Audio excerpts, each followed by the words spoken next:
Good afternoon. My name is Jesse Banal, and I'm counsel to the Trump campaign.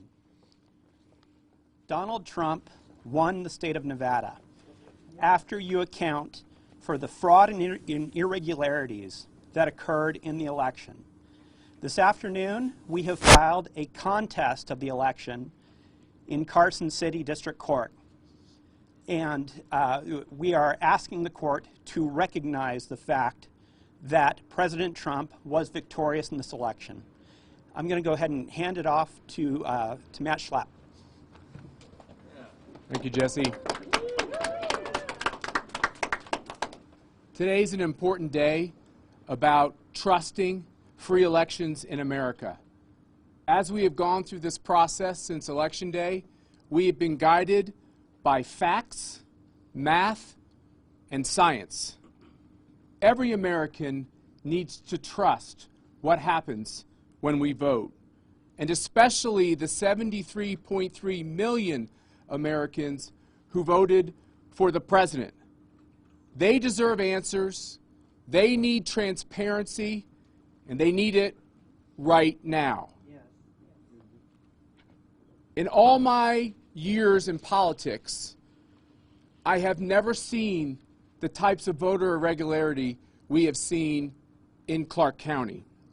The zeal to push reckless, unsolicited mail-in voting resulted in 50% of ballots coming through the mail and a tenfold increase in mail ballots in Clark County. Fact: the voter lists were never appropriately scrubbed, including the press reports after FOIA requests of not scrubbing over 80,000 primary voters before the general election ballots were made. Fact: illegal ballots never should have been mailed, and they never should have ended up in the final tally. How did this happen? This happened with a reckless change in Nevada election rules right before the general election, which reduced the democratic norms of meaningful observation by the media and by Americans. The reduction of ballot security and almost the elimination of signature verification. Nevada and Clark County have created this crisis. Reckless, unsolicited mail-in voting has created this crisis. There have been so many volunteers since Election Day, many of whom are here today, many more could not make it because they continue to work night and day to expose the truth. That's what we're guided by. The truth. Be it something we want to hear, or be it something we not want to hear. We don't like discovering the historic levels of voter irregularity. For all these volunteers, for all these lawyers, both in Nevada and around the country, who have been attacked, who have been doxxed, who have lost professional opportunities, all for standing up for just transparency of information from the government to her citizens, we honor you. To the whistleblowers, over a dozen here in Nevada and growing, and to the whistleblowers around the country, we thank you. We admire you. We stand with you. We have talked with you about the threats that you fear you will face for simply trying to point out the wrongdoing and the illegality that you observed. And to my fellow Americans, I think we all know this and have this in common. We would love to heal and to unite. That cannot happen until the truth is revealed, until the facts are known, until people have answers to their questions. And Adam Laxalt is going to walk through those facts in this case.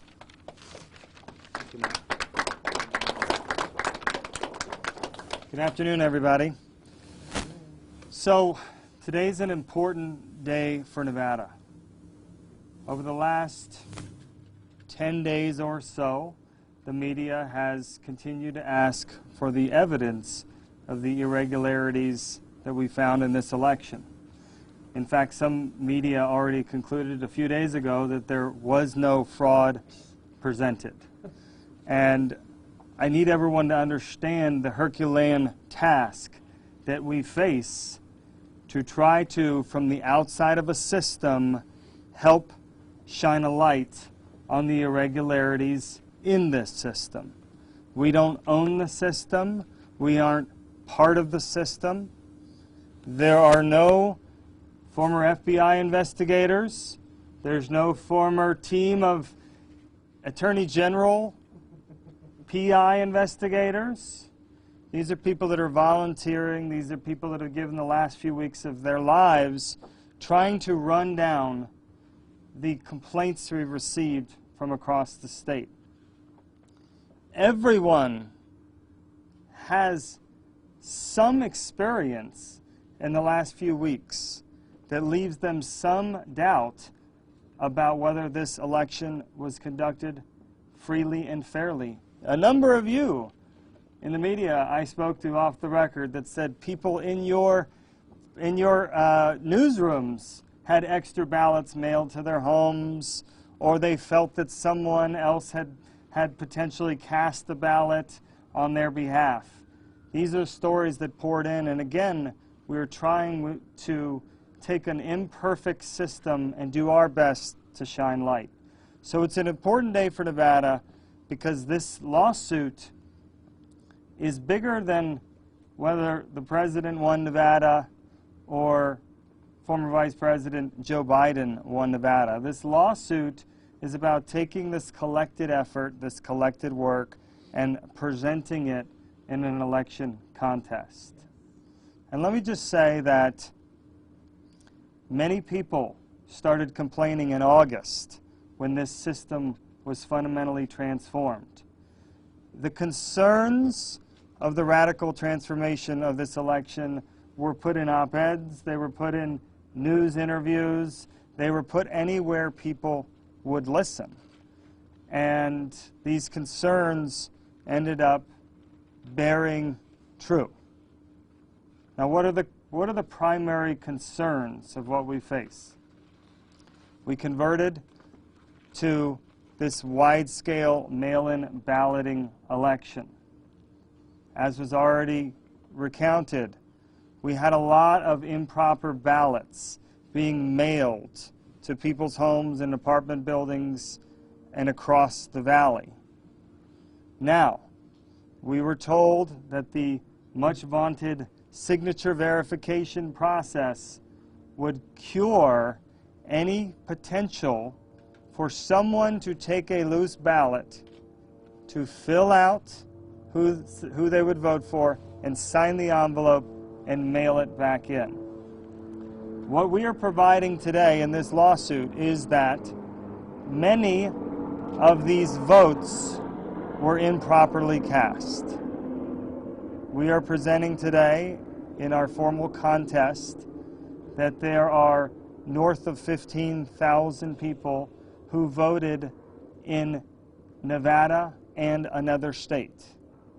We are presenting that people voted in people that had already done a change of address and left this state outside of the 30-day requirement. Their ballots were still cast. We are also presenting dead voters. Now, it's important for everyone to understand. We don't get to pick up the phone and call the registrar and say, we think we've found a dead voter. Will you confirm or deny this is a dead voter? There's nothing in this process that allows that. And I encourage you to ask Joe Gloria, as he said in press conferences. There is no forward investigatory process in the Clark County voting system. There is no one right now in this system that is combing through voter rolls and is looking for dead people that may have voted in this election. I hope everybody understands that. I hope everyone accepts that as fact. They are a complaint-based system. So an individual has to complain that they think something happened. And then even then, Joe Gloria says those complaints are forwarded to the Secretary of State's office. So I will only leave one example. If a person has died and that ballot was mailed to someone's home and someone voted that ballot, who is going to complain about that vote cast? No one, quite clearly. So the system isn't investigating these things. And so we've brought forward these classes of voters. Now, what are the other class of voters that we think make up the number that puts this presidential election in jeopardy?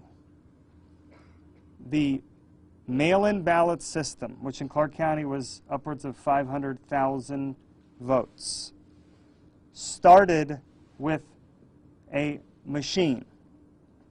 This machine was the first pass for signature verification.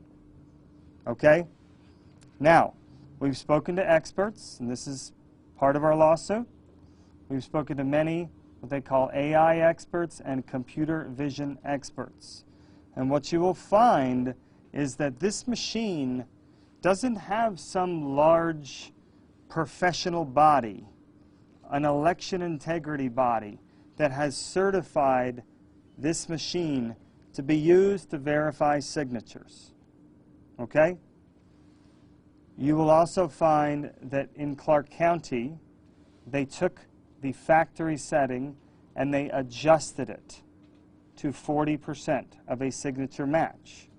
Now, what these people will say is once Clark County took that factory setting and they manually adjusted it, it makes the results of the signature match unverified and something that cannot be relied upon.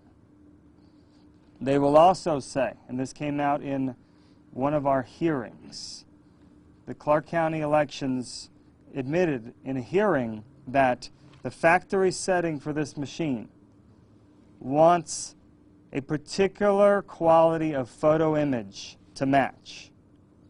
And so any of you that signed your ballot and sent it through this machine, your signature is this high-quality photo image. Now, what they said in court is that the signature that they're using to match came from the Nevada system. And that signature, that photo quality, was well below the 200. So we have two different reasons why the matches of north of 100, between 130 to 200,000 signatures that were verified with this machine are not reliable. These are the classes that we are presenting to this court. These are the classes that we believe are in jeopardy for this particular election. And next I want to turn to Jesse to go over at least a few other irregularities that are in the lawsuit.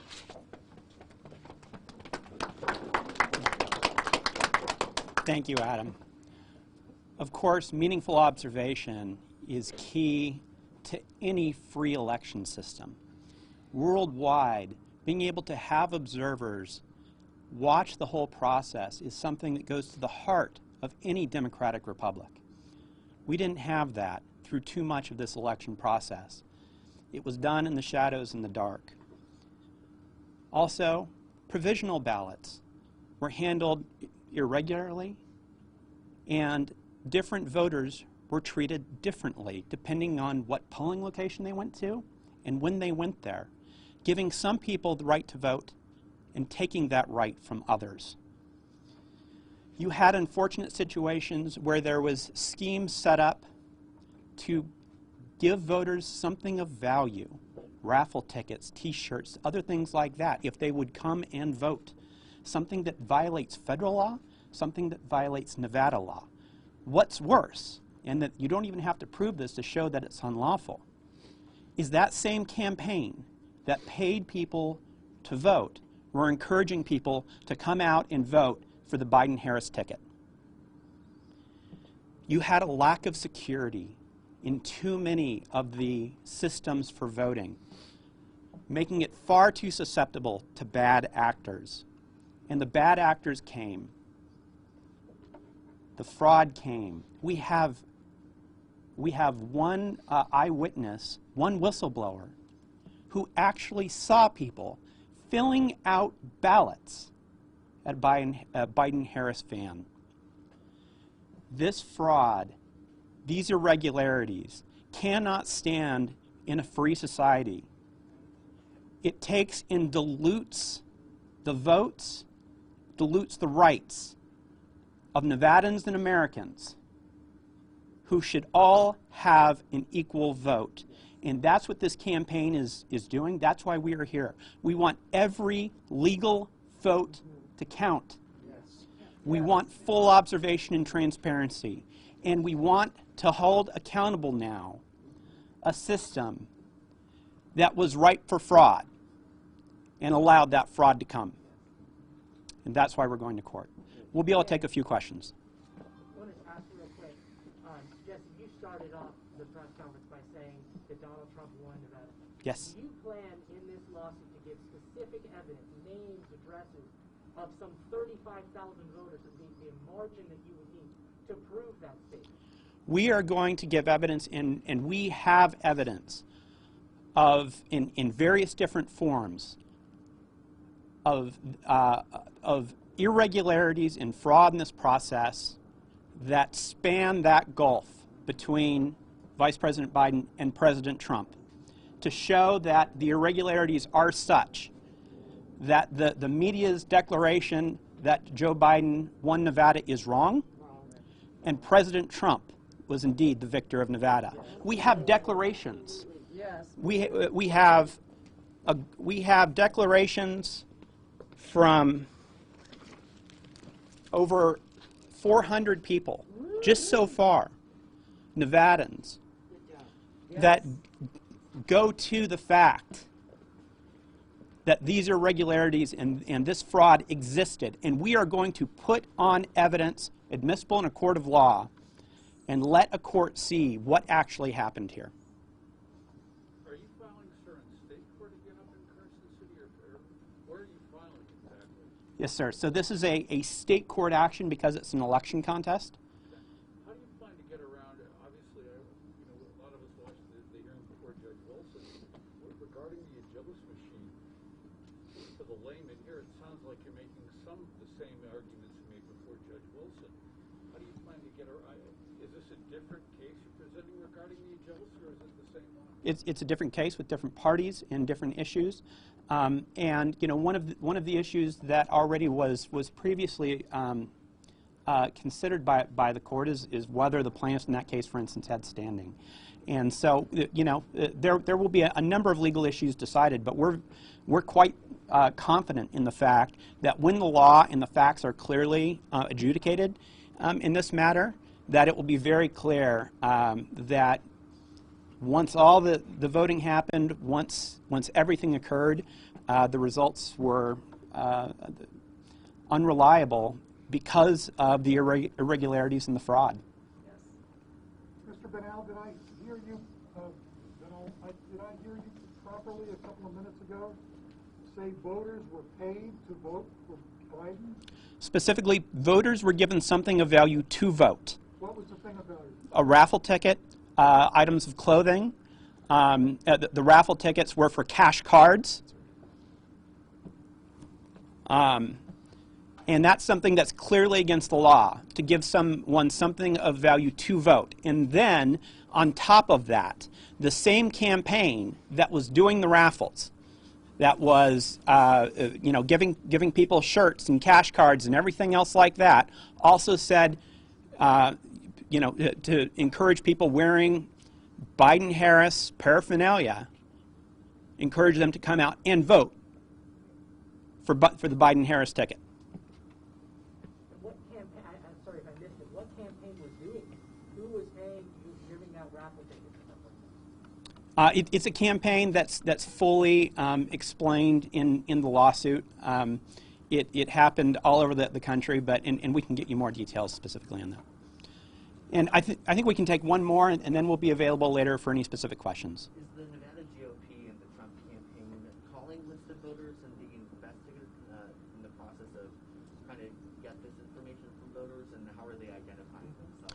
we are using, and we have put thousands of man hours in at this point, as Mr. Laxalt has already explained, having volunteers and workers go out and verify the data that we've been able to collect.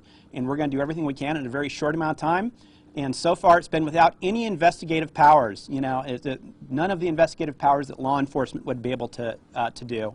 And we've been able to verify so many instances so far of fraud and irregularity.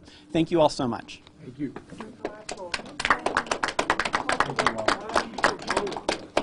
Is this a class action case that you're seeking? You spoke of classes of voters earlier.